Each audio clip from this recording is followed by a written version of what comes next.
Welcome to another episode of the Granite List Live, where we discuss all things related to human capital and employee benefits. I'm Lee Dill. And I'm Sally Pace. And we are joined today by Jackie Warren, who's the Director of Data and Reporting for Engagement Health Group, also known as EHG. They're a corporate wellness provider, but we're going to really double down. We're not going to talk about wellness in general. We're going to talk about one thing that is hitting the airwaves left and right, and that is GLP-1 drugs. They are top of mind and on the tips of the tongues of every HR leader in this country, from both a cost and an employee, what I would call employee satisfaction perspective, which sounds weird, but Jackie, I know you have a lot to say about that. So let's dig in. Jackie, I know you have a tenured background in the clinical space, registered dietitian, but in your role at EHG, you're the Director of Data and Reporting. So you really do come at it from a very different lens. Let's talk about that today. Yes. Well, actually, I am a clinician too. I am a registered. Yes, you are. Sorry. I'm a registered and licensed dietitian. And so I was in private practice and worked with people addressing obesity on a one-on-one basis for many years as a dietitian. So I've seen those struggles firsthand. Losing weight is very difficult. Obesity is a very complex issue. So I've seen it from that perspective, but you're right. Currently, my role is in charge of data and reporting. I get to see more of the data, especially health claims. That's one of the things that I review as a part of my job. So we've been seeing healthcare costs related to these GLP-1 drugs increase significantly for our clients. Like you said, they are very popular, and obesity affects 42% of Americans. So they're very popular. People want these drugs because they've tried many different ways of losing weight and haven't always been successful. And they've heard about how successful and effective Ozempic and Wegovy and Mounjaro all are.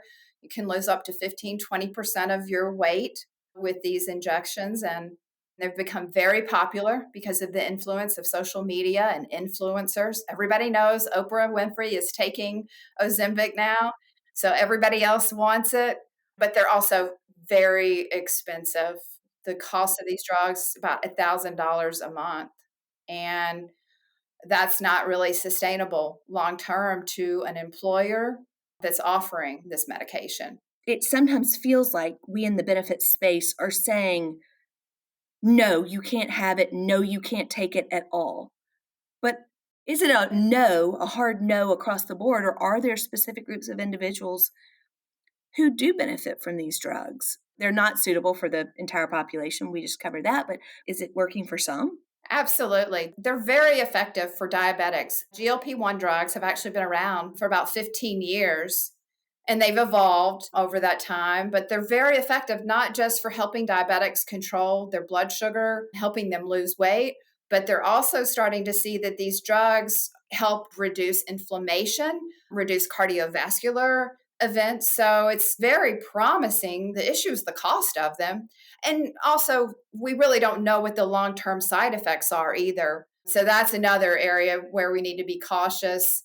But no, it's not a no. I think what most employers are wanting to offer these drugs to certain individuals because they know how popular they are. They know it's an effective tool for certain individuals, but they have to protect their financial cost. Because the medications are so expensive, they can't just allow every single person to take them. These drugs are being prescribed off-label. There are very specific guidelines for prescribing these drugs. You're supposed to have a BMI of 30 or greater. And there are doctors who are prescribing them for patients who don't meet those guidelines. So, for example, one thing an employer could do is have a prior authorization or step therapy, some utilization management tools in place, and then make some decisions so that perhaps people with a BMI of 35 or greater are those that really get the drug first or are a priority. One of the issues with these drugs too is that there are shortages because they are so popular. Some of the people that need the drugs the most, the diabetics who have a lot of weight to lose or have comorbid conditions like hypertension, those are the people who need the drugs the most. And so we have to prioritize who needs it the most and what can a company afford. They have to put some measures in place to protect their financial interests. So I know they want to offer this benefit, but they have to have measures in place that protect the health plan, or otherwise we're all paying more for our health insurance next year. Right. I love that you have the clinical and the nutrition background to support the data of what you're seeing too. And you see some different vendors out there saying, hey, we'll, provide these drugs, but you have to go through some health therapy talking about like how to get nutrition and exercising to support the use of the drugs. Because when you have a diabetic that gets so far down the road and they get in that stage 4 diabetic, they are so expensive to the health plan. So having those preemptive costs on the front end might be worthwhile if the diabetic doesn't get to that stage 4. Is it worth it? And what are you seeing that makes these drugs worth it alongside some sort of therapy? Absolutely. Therapy is required. It's a part of the clinical research studies for these drugs. So when you see these success rates of 15% weight loss, that was not just the person taking this therapy or this drug, that was in conjunction with an intensive lifestyle modification program. They met with a registered dietitian or other healthcare practitioner to make sure that they knew how to eat or how to exercise. All of these medications for chronic conditions are used in conjunction with lifestyle intervention. It's the standard of care. You see that, for example, with bariatric surgery too, right? When someone has bariatric surgery, before they have it, they have to meet with healthcare practitioners like a dietitian, a therapist. They have to follow the diet for a certain amount of time to prove that they can once they have that surgery. So for me, the drug really shouldn't be any different. The drug is actually more expensive than bariatric surgery if you have to take it for more than 2 or 3 years. It's such an important piece, that intensive lifestyle modification. And that's where we can really help at Engagement Health Group, because that's what we specialize in: health coaching, intervention, behavioral health coaching, so that people can work with a professional that can help them set goals, help them choose the right foods, develop exercise plans that are personalized for them. So that individualized, personalized care with health coaching or intervention programs is really critical for people that participated in the original study, but also people that want to have that same level of success moving forward.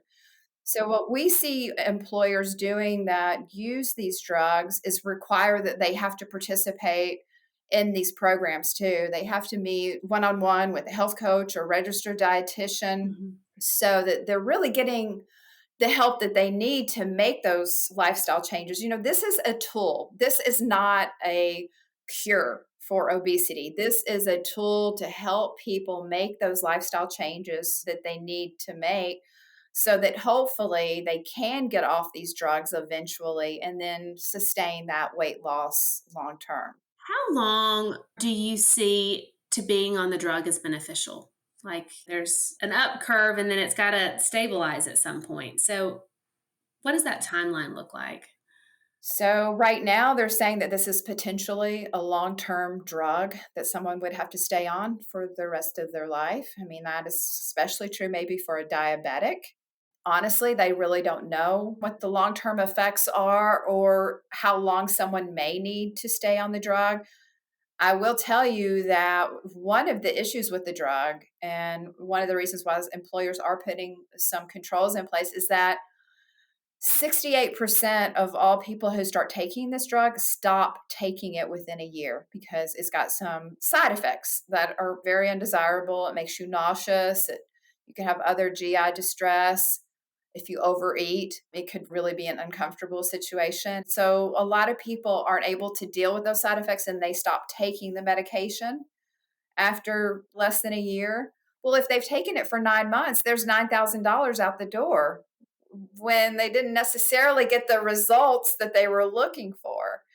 So, in terms of how long somebody needs to stay on that drug, that's really individualized depending on how much weight they have to lose, their age. There are so many different factors that affect weight loss, but it is being looked at right now as being a long term drug, not something that people take short term and then get off of. You just brought up an excellent point about the 9 months in, 9,000 down the tube for both the employer and the employee. But yet, we all agree that there are employees who are plan members who are prescribed these medications as part of their weight loss treatment. So, what can employers do to support those members? For those that have been prescribed, definitely having some type of weight loss support, whether that's a group coaching program, which we do offer group weight loss programs as well, and those can be effective. We're all familiar with kind of with the Weight Watchers model, where they share information, learn new things, and support each other. I mean, definitely offering some type of resource. And then what we're seeing some employers do is also have to show some type of results to continue to be on the drug. You know, different employers may define that differently, but perhaps they want to see a 10-pound weight loss after 6 months or some kind of percentage of weight loss or even improvement with some of their blood work. So there are different things that employers can do to help. I think the main thing is just definitely making sure your employees have the resources they need for that weight loss support, especially with a one-on-one health coach or registered dietitian. For our audience, describe the difference in what that journey looks like and the effectiveness of it versus, say, no coaching at all or app-based coaching, I'll use those air quotes. Talk about the difference in outcomes. I can't actually talk about this because I know we have some members that are taking the GLP-1 drugs, so I've seen some of their success, but I also know someone who takes the GLP-1 drugs, a personal friend, someone who's taken this drug and didn't go through nutritional counseling or meet with a health coach. So they started taking the drug, they had some negative side effects, and within 8 months, they stopped taking it and they lost maybe 5 pounds. They definitely saw that they had a reduced appetite. So the drug, it slows your stomach emptying. You don't have cravings as much as you would normally would. And so you eat less. But it doesn't mean people are making wise choices. That's definitely what I saw with my friend. So she would just skip meals or she wouldn't eat. And when she would eat, she would make bad choices. And so she did lose a little bit of weight, but like I said, not the kind of success that we see with someone who's got a dietitian that's guiding them along the way.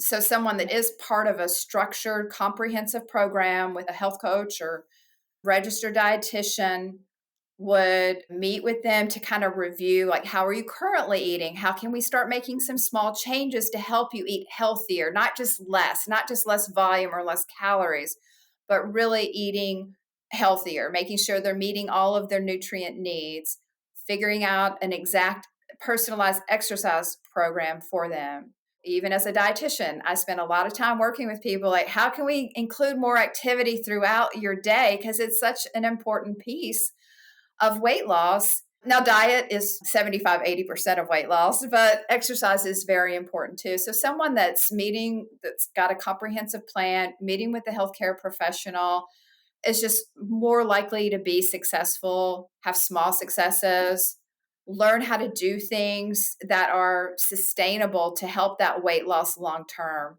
All right. Well, the cost of these drugs is high. We've talked about that.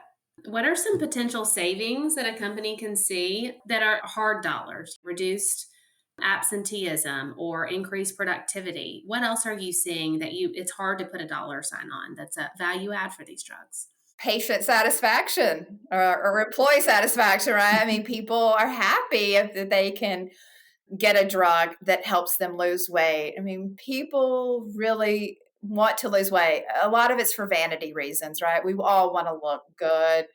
But people know too that it's their health as well, that being at a healthier weight, they'll feel better. So I think employers who offer these drugs have healthier, happier employees. It's definitely possible they have more productive employees. Even weight loss of 5% can lead to improvements with blood pressure, cholesterol, blood sugar. So, some of these improvements they may not see short term cost savings with their health plan, but definitely they may see in productivity and happier employees. So it is such a tumultuous path that we're on with this because it is, like you said, there is such a demand for it, both in the category of employees that need it and those who don't. Can you share some statistics around just that financial component of what it does to a health plan? So, just recently, the state of North Carolina reviewed their claims data to see how much they were spending on the GLP-1 drugs, and they made a decision that they were not going to cover them moving forward because they had spent enough money in the last year that they could have given all of their employees a 0.5% pay raise. So, they had to make some tough decisions about, do we continue to cover these drugs and not be able to provide other benefits to our employees? So it's a tough choice that employers have to make. Now, they don't necessarily have to make the choice to not offer them at all, but they got to prioritize and they have to put some limits on who qualifies for it if they're offering that as part of their health plan. And just because it's not sustainable financially to offer these drugs unlimited. Do you have any statistics on what percentage of an employer group is on these drugs? I mean, it's changing month to month. I am looking at claims, and I know I saw with one employer, the use of Wegovy went up almost 400% in a short time period, just because the Wegovy and Mounjaro just got approved in the last 6 months or something by the FDA. Yeah. So they haven't been around quite as long. And so, everybody's hearing about them. Mhm. So I don't know an exact number, but I do know it's increasing Right. month over month. So interesting. So, Jackie, obviously, you all are focused on the employer space, employer benefits space. So, can you give any pointers for employers? What would be a step one if they're really wrestling with to offer or not to offer these GLP-1 drugs? What would a step in the right direction be for decision making? Well, as director of data, I'm going to say look at your data, look at your claims information, just to kind of judge, are people already using this? It's also great if you have screening data or any kind of biometric data so you could kind of assess like what percentage of our population is obese and would potentially qualify for this medication, and then kind of create a plan of the best way to cover it and some strategies for dealing with it, like we talked about, maybe the prior authorization. So they can't try this drug until they've tried something else, or step therapy. We want to know that they've already maybe tried something else or tried a drug or met with a dietitian, tried one-on-one health coaching first before they use that drug. And so those are some good first steps, I think. And then putting a strategy in place. Maybe people with a BMI of 35 or greater are the ones that are given priority initially rather than just 30 or greater. Even though that is the accepted standard, employers can kind of decide who gets that drug first. And then partnering with an organization like EHG to oversee that strategy and bring it to fruition. Absolutely. How could I not have said that? Yes, that's critical. They need to partner like engagement health group so that they can offer weight loss programs, health coaching, behavioral lifestyle coaching. So all of those options, and honestly, having multiple options available, it would be a good thing too, because some people do better in a group class. Some people want one-on-one. So as many resources as they can have to kind of help support that weight loss and lifestyle behavior change, which also means like not having donuts and pizza in the office on Fridays too, right? That's another topic for another day. Healthy options that are not drug related. But Jackie, thank you so much. Thank you for the work that you do. Thank you for being here on behalf of EHG and really the assistance that you all provide specifically in the employer-sponsored health plan space, helping employers make these wise, tough decisions as they navigate through this seemingly unending journey that is known as GLP-1 drugs. So thanks for being on the show today. We're thrilled to have you on the Granite List to be able to showcase what EHG does, and we were delighted to have you on today's show. So thanks for joining us, and thank you for tuning in to another episode of the Granite List Live. Thank you for listening to this episode of the Granite List Live. Access our entire library by visiting your favorite podcast venue or subscribe on our site, thegranitelist.live.